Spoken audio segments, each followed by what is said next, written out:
bus drivers do anything like that. I've seen rude drivers and angry drivers, but I've never seen a driver do that, what was done to me. Well, and it kind of like shocked me. But I did call the transit police and made a report officially. Okay. You know, and he told me too that, no, this is a crime. This is an accident. You know, Frank, you just said something that I want to add on to. You may have been a victim of a violent crime.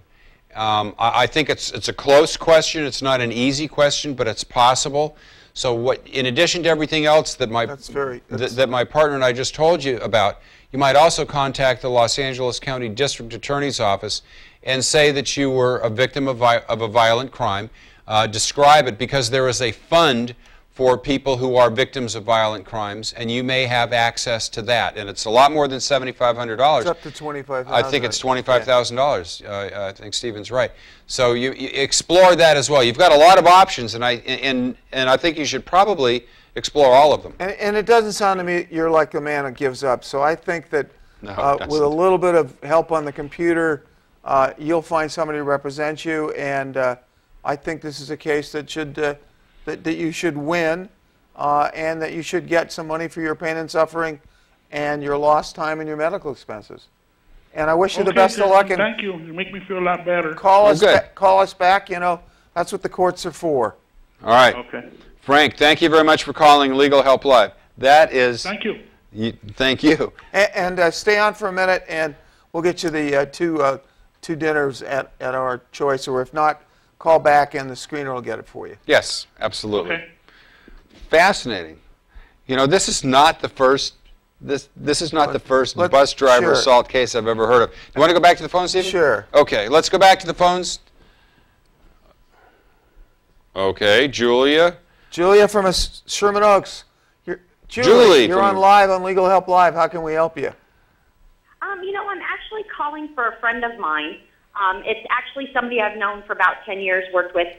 He had a relationship with a woman about 1.5 years ago. Well, it started 2 years ago, and they separated, what have you. But she didn't have anywhere to go, so he let her move into the spare bedroom on the second floor of the house. And she didn't pay rent. She's a gold digger, and she plays because she's very cute and Russian and whatever, and plays the role. And so anyway, so she has nowhere to go. So what she did is she claimed that he kicked her, and then she called the police on him, had him arrested, and then got a restraining order against him. So he's now not even allowed into his own home, where she's been staying like for 1.5 years rent-free, and is now going to just stay there. And of course, the police are going to believe him, and I know him very, very well. And he is not taking anybody. She's just a gold digger. And the police are going to believe her. Now, what can he do? She doesn't have a lease on the place, correct? And yeah. She is just living there. What he can do is legally get her removed from the premises by I mean, normally somebody's just staying there for a couple of weeks. You know, they're not tenants, but it sounds like she's sort of made this her home. They're not engaged or anything, are they? Or no. Okay. The restraining order would not stop him from going to court and filing an unlawful detainer action to get her removed from the premises. She doesn't have a right to be there. She's not paying any rent. They'll have to give the appropriate notice, and he could have her out of there between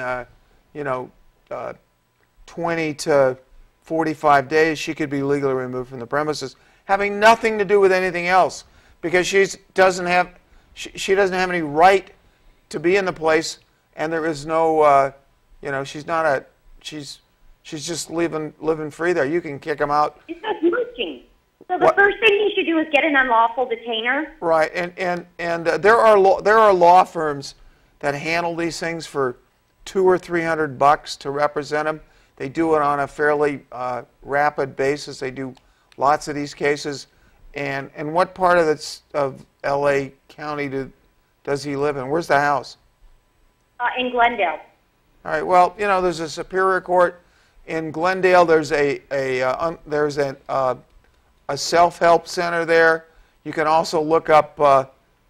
You can Google. You can find a landlord-tenant lawyer It's usually $250 to $500 at the max to handle these. Well, my first concern is how can he find a lawyer that will help him against the battery or whatever it is charged? I don't know if it's battery or assault or whatever. Is he facing? Is there like a lawyer that's for men that's being abused? And she's the one that actually kicked him.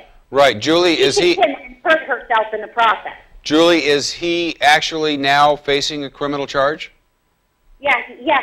So He was arrested and he was released, and now he's got to go to court. And she's so cute and tiny and Russian and blonde and looks like a little doe, but she's a gold digger. She's evil. Well, okay, in terms of the criminal case, needs to get an attorney. You know, if you have a family attorney, they'll refer you to a criminal lawyer. If he is he working? Does he have money to pay for a lawyer? Oh yeah, of course. Of course. That's why she's with him. Right. Well, or was with him. Yeah, I did hear gold digger. I'm just envisioning a gold digger, right? You know, I can just see what she looks like right now. Yeah. There are lots of great lawyers in the area you're talking about. Again, you can get to the LA County Bar Association and get a referral for a criminal lawyer in that area. These charges are fairly serious. He doesn't want to get a record on it. It sounds. Yeah. And he is there should any company or any law firm that you know specifically that deals with men that have been abused? Because she's the one that kicked him and then hurt herself in the process. Well, there are lots of lawyers that do it. Why don't you try the Bar Association? If you can't find someone, then just email me at that Legal Help Live number. Remind me what it's about, and I'll give you the name of a couple people in the area that may well be able to take him. But try the Bar. What is the email? Legal Help? LegalHelpLive@gmail.com. One word. Okay. Okay? Thank you so much. I really appreciate it, and I'm sure he will as well. And stay Okay. away from gold diggers. Yeah. Good luck, Julie, and good luck to your friend. All right. Thank you. You know what else Bye. they might? Thanks, Julie. You know what else they might try? They might try bringing in somebody who's even more wealthy just for a quick visit, and maybe she'll follow him out of the. Okay. I think they're more concerned about the. It sounds like it. Yeah, and I've never heard of a restraining order That keeps somebody out of their from own your house. own house. Okay. Neither have I, actually. What you're used to seeing, what I'm used to hearing about is restraining orders that keep somebody from somebody else, not out of their own house. I bet you there may be some domestic relations thing going on here. This is not the typical situation. But you know, I mean, I read the horrible events in the LA Times this morning of the repeat of the incident where the lady had the boyfriend that killed her. Yes. And how what went on and trying to get restraining or not even getting a restraining order in that situation. Yeah. So, tough situations. Yes. People can be treacherous, cruel, murderous. 1-800-405-4222. So, you know, these iPhone things are fascinating me. I was reading on the technical stuff today. You know, there are things now that you can hook up to these iPhones. Yes. For to take your blood pressure. I've heard about that. And your pulse. Yeah. And then there's another thing to take if you're a diabetic, to check your blood sugar level, which I thought was How in the world? Do you have any idea how they would do that? No, but mobile phones with diabetic, you can get your glucose level. That's phenomenal. I'm sorry. I took my iPhone to the golf course. I put in an app to measure a distance from where I'm standing to the pin. Did it work? No, by the time I finished inputting everything, everybody was gathering around me, wondering if I was ever going to hit the ball again. Well, I used to have one of these things when I played golf, which was miserable, and it used to tell me how much distance from where I was to the hole. Yes. But it never told me the distance from when I went over the fence to the hole, which was most of the time that I was playing golf. That's right, or how fast the car that's coming on the road. Yes. So, yes.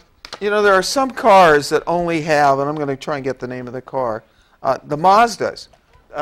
In some of these Mazda minivans, they only have a lap belt in some of the seats in the back. Not in the front seat, in the back seats? Well, in the way it was put, it was the Mazda minivan, and they didn't have the shoulder belt in some of the back seats, and a person was in